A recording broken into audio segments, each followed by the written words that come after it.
দুটো শালিক এসছে, তারা মুড়ি গামলা খালি জল ভর্তি সব করা হয়ে গেছে। আমার দায়িত্ব ছিল পুজোর কিছু জিনিস নেওয়া। আজকে বাজারের প্রত্যেকটা দোকান মুছেছিলাম, তো এখানে জল চৌকি পেতে ইন্ডাকশানে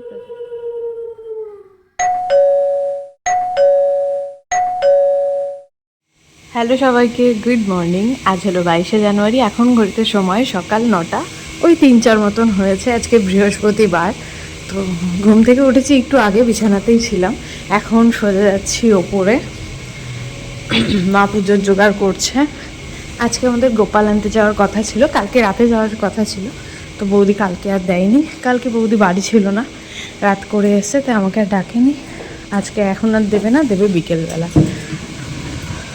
মায়ের সব বাসন মাজা হয়ে গেছে, সাথে দেখা করে চলে এলাম নিচে, যাব স্নান সারতে। তো তার মধ্যে দেখো ওই যে দুটো শালিক এসে, আজকে শুধুই দুটো শালিক এসে, তারা মুড়ি আর ঝুড়ি ভাজা দেওয়া হয়েছে, সেটাই খাচ্ছে। আজকে সকালের পুজোটা আমারই দেওয়ার কথা ছিল, আজকে পুজোটা আমি দিচ্ছি না, কারণ বিকেলবেলা গোপালকে আনতে হবে। তো ভাবলাম বিকেলের পুজোটা না হয় আমিই দেবো, আজকে সকালের পুজোটা মা দিয়ে নি, কারণ আজকে তো পড়ানো ঠাড়ানো নেই। আর গতকাল আমাদের পুজো হওয়ার কথা ছিল, সেই পুজো আমাদের হবে না। কেন হবে না সেটা তোমাদের আমি পরে বলছি। তো চলো, আমার এখন কিছু কাজ আছে, সেই কাজগুলো আগে সেরে নিই। ভিডিওটা সবাই কোথা থেকে দেখছেন অবশ্যই কমেন্টে জানিয়ে যাবেন। আমার খুব জানতে ইচ্ছা করে কোথাকার বন্ধুরা আমার এই ভিডিওটা দেখছে। তো ফ্রেশ হয়ে সকালবেলা চলে এসেছি প্রথমেই আজকে রান্নাঘরে জলগুলো ভরতে, কারণ একটা কিছুতেও জল ছিল না, সব খালি। তো জলগুলো ভরে নিয়ে আজকে সকালের টিফিনটা করতে হবে। আজকে সকালের আমাদের টিফিন হবে ভাত আর একটা তরকারি। কি তরকারি হবে সেটা এখন ঠিক হয়নি। তো প্রথমে আগে জলগুলো ভরে নিচ্ছে, তার সাথে ওই যে গামলাটা, ওটাও খালি করতে হবে। গামলাটা পুরো ভর্তি রয়েছে, আর রান্নাঘরটাও একটু অগোছালো। তো ভাতটাকে প্রথমে বসিয়ে দিয়েছি, দিয়ে একে একে গামলা খালি জল ভর্তি সব করা হয়ে গেছে। এখন ভাতের ওই ফ্যান যেটাকে বলে ওটা ফেলতে হবে। আগে তো আমি পারতাম না, প্রথম প্রথম ভীষণ হাতেও লাগতো, বাট আজকে পুরোটাই পেরেছি। অনেক কদিন ধরে পারি আমি এখন এই কাজটা করতে। তো এরপর আমাকে ঘরেরও আরও কিছু কাজ বাকি আছে, সেগুলো সারতে হবে। বুনু এখনও ওঠেনি, ওকে ডাক দিতে হবে। তো চলো, ব্লগটা সবাই শেষ অবধি দেখে জানিও তোমাদের সবার কেমন লাগলো।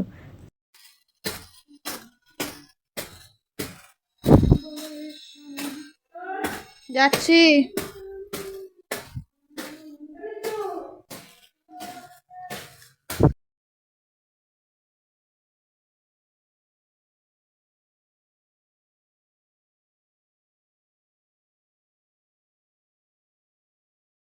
এদিকের বাগানটা পরিষ্কার করে মা ওখানে আবার আগুন জ্বেলে দিয়েছে, কারণ প্রচুর পাতা পড়ে এখানে, নিম পাতা পড়ে, ওদিকে কি যেন বলো ওটা, ওই গাছ আকাশমণি গাছ থেকে পাতা পড়ে, তো পাতা পড়ে পুরো ভরে যায়, আর এই জায়গাটাও ভর্তি হয়ে যায়। মা সকালবেলা একবার ঝাড় দিয়েছে, এখন আবার এই যে ঝাড় দিয়েছে, কিছুটা ময়লা নিয়ে গেছে, কারণ এখানটা বোঝা যায় না, কিন্তু এখন যেমন পরিষ্কার করলে বোঝা যাচ্ছে। তো এই জায়গাটা পরিষ্কার মায়ের মোটামুটি করা হয়ে গেছে। মা এখন এদিকের বাগানটা করবে।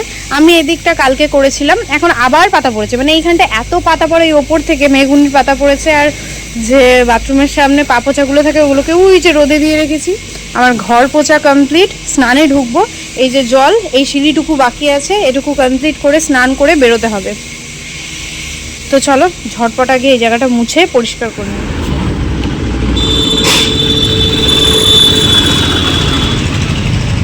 আমাদের একটা জুতো আছে, জুতোটা একদমই ঠিক, শুধু এক সাইড একটু খুলে গেছে, তো সেটাকে একটু সেলাই করার জন্য চলে এসেছি।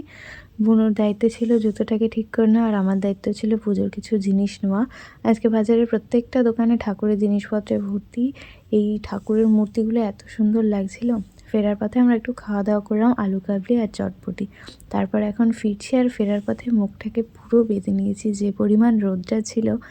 গতকাল বাড়িতে সরস্বতী পুজো হবে না, এর জন্য মনটা বেশ খারাপ। স্নান করেই বেরিয়েছিলাম, পুজোটাও করে নিয়েছিলাম, বাড়ি এসে বসে গেছি লাঞ্চের টেবিলে। আজকে আমাদের দুপুরের লাঞ্চের মেনু হলো এখানে সাদা ভাত, এটা একটা খোলা বাটা করেছে, আর তার সাথে এখানে উচ্ছে আলু ভাজা। তো চলো এগুলো দিয়ে খাওয়া দাওয়া শুরু করি। আজকে বৃহস্পতিবার পরে নিরামিষ রান্না হয়েছে সবটাই, আর তারপরে ছিল পনির আলুর তরকারি, যেটা খেতে দারুণ হয়েছিল। আর শেষ পাতে ছিল চাটনি আর পাঁপড় ভাজা।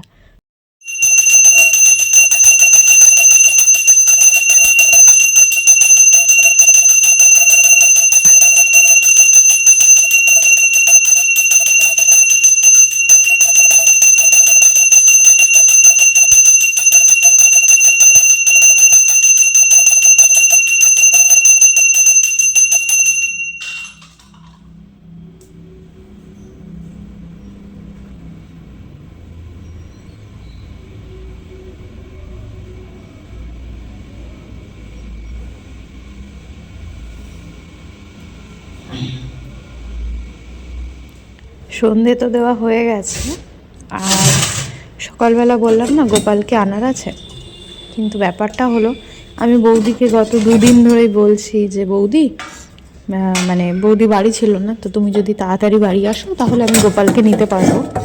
তো বৌদি বলছে আজকে নয় কালকে, কালকে নয় পরশু। তো যাই হোক, সেটা করতে করতে এখন ব্যাপারটা গিয়ে দাঁড়িয়েছে আলটিমেটলি কালকে আনতে যাওয়ার কথা ছিল, কালকে সেটা হয়নি।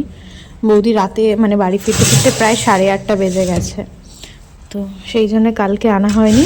আজকে যাও আনতে যেতাম আমি। এখন ব্যাপারটা হলো বৌদি এখন বলতে চাইছে আজকে বৃহস্পতিবার, আজকে দেবে না। আমি সেটা বৌদিকে অনেকদিন আগেই বলেছিলাম যে বৌদি আমাদের গোপালকে মানে আগে দেওয়ার জন্যে, কিন্তু বৌদি তাতে রাজি হয়নি, বলেছিল বৃহস্পতিবার দেব।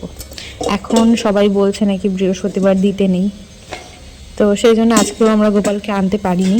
আর কাল যেহেতু সরস্বতী পুজো, তো কাল সকাল অবধি বাড়িতে থাকবো, বিকেলে যদি বেরোই।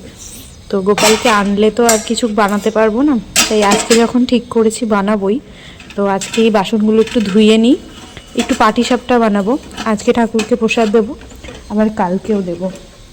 আমার সন্ধে ধরানো হয়ে গেছে, এখন বাসনগুলো ধুয়ে নিই, দিয়ে তারপর প্রসাদটা তৈরি।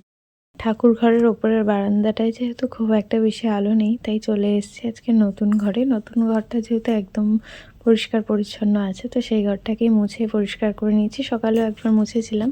তো এখানে জলচৌকি পেতে ইন্ডাকশানে প্রথমে আগে দুধটাকে জাল দিয়ে নিচ্ছি। আজকে সময়ের অনেকটা আগেই সন্ধে দিতে ওপরে চলে এসেছি, সন্ধে তো দিয়ে নিয়েছি। এখন এই যে পাটিসাপটা করবো বলে দুধ জাল দিচ্ছি। ময়দাটাকে প্রথমে চেলে নিয়েছি, আর এই দুধের মধ্যেই চিনি আর একটু কেশর দিয়ে নিয়েছি যাতে রঙটা ভীষণ সুন্দর আসে।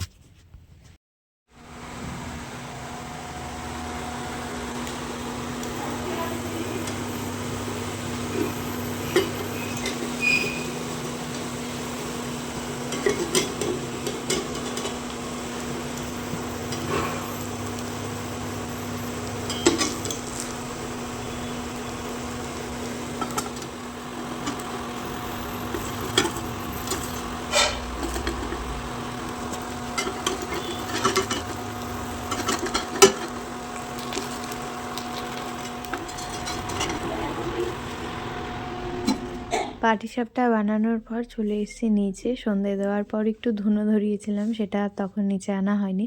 আর এই যে ধুনোর গন্ধটা কী যে ভালো লাগে যখনই আমি ধুনো ধরাই এবং মা ধুনো ধরায়, ওপর ঘর থেকে শুরু করে নিচের ঘর সবকটা ঘরের মধ্যে বারান্দায় সব জায়গাতেই দিই, ভীষণ ভালো লাগে।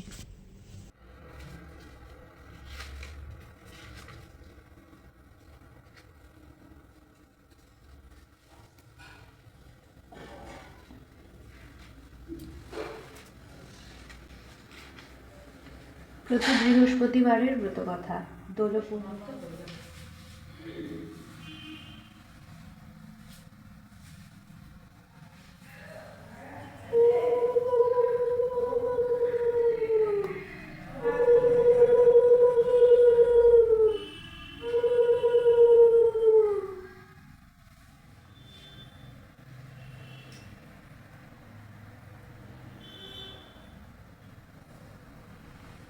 যা যা কাজ পারি বা যা যা কাজ শিখেছি সবটাই মায়ের থেকে শিখেছি। এই জিনিসটাও মায়ের থেকেই শেখা, যে পুজোর পর সকালবেলা যে ফুলগুলো দিয়ে সুন্দর করে সাজানো হয় সেই ফুলগুলো পরিষ্কার করে দেওয়া। তো এটা কেন করতে হয় জানি না, বাট মা ছোটো থেকে করেছে, মা শিখিয়েছে, তাই আমিও করলাম। মানে আমিও এটা করে থাকি যখনই যে দিনগুলো আমি সন্ধে দিয়ে থাকি। শুধু আজকের দিনের নয়, কালকেরও জন্যেও আমি পাটিসাপটা বেশিই করেছিলাম। এবার পাটিসাপটাটা কী করে রাখবো সেটা আর মাথায় আসছিল না, তাই কৌটোটাকে উল্টে ঢাকনার ওপরে রেখে কৌটোটাকে আটকে দিয়েছি। এখানে কিন্তু আমার পুজো কমপ্লিট, প্রসাদ নামিয়ে নিয়েছি, এখন যাব নিচে। আমার তো প্রসাদটা বেশ মানে ভালোই লেগেছে। আর আজকে আমি ঠাকুরের প্রসাদের জন্য বানিয়েছিলাম কেশরের পাটিসাপটা। তো চলো আজকের ব্লগটা এখানেই শেষ করি। সবার কেমন লাগলো অবশ্যই জানিয়ে যেও। ভালো লাগলে লাইক শেয়ার সাবস্ক্রাইব করতে কিন্তু একদম ভুলো না। নেক্সট ব্লগে খুব তাড়াতাড়ি দেখা হবে, ততক্ষণ সবাই পাশে থেকো, সাথে থেকো, ভালো থেকো, সুস্থ থেকো। Thanks for watching.